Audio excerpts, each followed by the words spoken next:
நடத்திய 9 முன்னாள் அமைச்சர்கள் கப்சிப். சசிகலா ஆட்டத்தை முறியடித்த எடப்பாடியார்.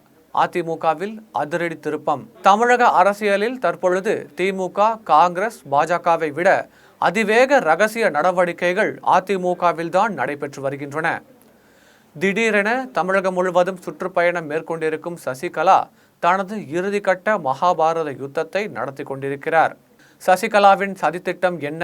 இதனை எடப்பாடியார் முறியடிப்பாரா என அதிமுகவினர் மட்டுமல்ல, ஒட்டுமொத்த தமிழக அரசியல் பார்வையாளர்களும் கழுகு பார்வையுடன் காத்திருக்கிறார்கள். இந்த நிலையில் ஜெம் தொலைக்காட்சியின் கழுகார் கொண்டு வந்திருக்கும் அதிரடி சிறப்பு செய்தி இது.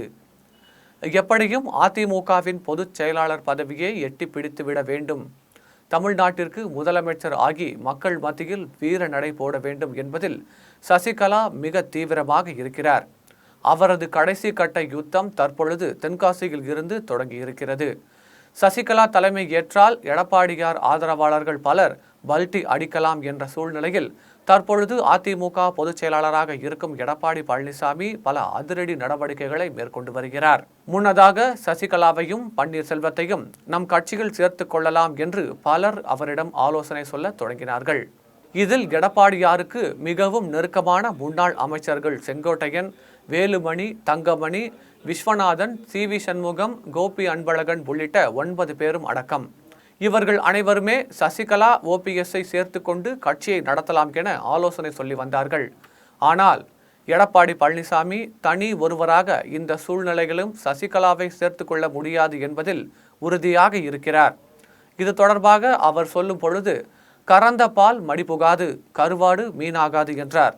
இதற்கிடையே சசிகலா, ஓபிஎஸ் ஆகியோர் அதிமுகவில் இணைவார்களா என்று மதுரையை சேர்ந்த முன்னாள் அமைச்சர் செல்லூர் ராஜுவிடம் நிருபர்கள் கேட்டபோது அவர் பொறுத்திருந்து பாருங்கள் என்று சொன்னார். இந்த ஒற்றை வார்த்தைக்கே அவர் மீது எடப்பாடி பழனிசாமி அதிரடி நடவடிக்கை எடுத்துள்ளார். இதுபோன்று கட்சியில் குழப்பத்தை ஏற்படுத்தும்படியாக யாராவது பேசினால் அவர் மீது ஒழுங்கு நடவடிக்கை எடுக்கப்படும் என அறிவித்துள்ளார். இதற்கிடையே அதிமுகவை ஒருங்கிணைக்க வேண்டும் என்ற கொள்கை முழக்கத்தோடு சுற்றுப்பயணம் இறங்கிய சசிகலாவின் திட்டங்கள் தோல்வியில் முடிவடைவதாக தெரிகிறது. தென்காசியில் அவர் தொடங்கிய சுற்றுப்பயணம் தோல்வியை சந்தித்துள்ளது என்கிறார்கள். அவர் எதிர்பார்த்த அளவு கூட்டம் சேரவில்லை என்பது மட்டுமல்ல, முன்னதாகவே திட்டமிட்டு 50க்கும் மேற்பட்ட கிராமங்களுக்கு சசிகலா ஆதரவாளர்கள் சென்று சசிகலா சமூகத்தை சேர்ந்தவர்களை தொண்டர்கள் தரிசனத்திற்கு வருமாறு வற்புறுத்தி அழைத்து வந்தனர்.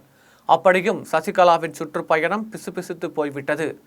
சசிகலாவின் இந்த சுற்றுப்பயணம் பிசுபிசுத்து போனதால் அவரது பக்கம் சாய்ந்த முன்னாள் அமைச்சர்கள் மற்றும் நிர்வாகிகள் தற்பொழுது கப்சிப் ஆகிவிட்டார்கள். தற்பொழுது தலைகீழாக சசிகலா அரசியலில் இருந்து ஒதுங்க வேண்டும், அதிமுகவில் சசிகலா, ஓபிஎஸ்க்கு ஒருபோதும் இடம் கிடையாது என பேச ஆரம்பித்துள்ளார்கள். குறிப்பாக முன்னாள் அமைச்சர் உதயகுமாரும் அதிமுக எம்எல்ஏ ராஜன் செல்லப்பாவும் இந்த கருத்தை பரப்பி வருகிறார்கள்.